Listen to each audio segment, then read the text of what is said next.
दररोज ताज्या घडामोडी पाहण्याकरिता चॅनलला लाईक आणि सबस्क्राईब करा।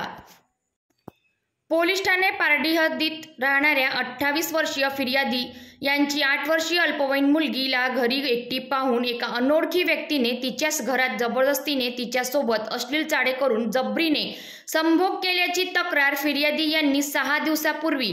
पोलीस ठाणे पारडी येथे केली असता फिर्यादीच्या तक्रारीवरून पोलीस गुन्ह्याचे समांतर तपासात पोलीस आयुक्त नागपूर शहर व अप्पर पोलीस आयुक्त गुन्हे शाखा नागपूर शहर यांनी गुन्ह्याचे गांभीर्य लक्षात घेता पोलीस उप आयुक्त डिटेक्शन सहाय्यक पोलीस आयुक्त गुन्हे शाखा यांना उचित सूचना देऊन गुन्हे शाखेचे वेगवेगळ्या पथकातील अधिकारी यांच्या एकूण 4 टीम तयार करून तपास यंत्रणा कार्यान्वित करून सीसीटीव्ही कॅमेऱ्यांची पाहणी केली असता एक संशयित इसमाचा फोटो दिसून आला असता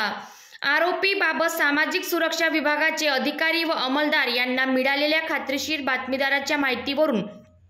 सापळा रचून आरोपी गणपत तानाजी जयपूरकर वय 56 वर्ष यास ताब्यात घेऊन विचारपूस केली असता त्याने गुन्हा केल्याची कबुली दिली असता आरोपीचा गुन्हा अभिलेखा तपासले असता यापूर्वी त्याच्यावर विनयभंगाचा गुन्हा दाखल असल्याचे दिसून आले असून आरोपीस अटक करून पारडी पोलिसांच्या ताब्यात देण्यात आले।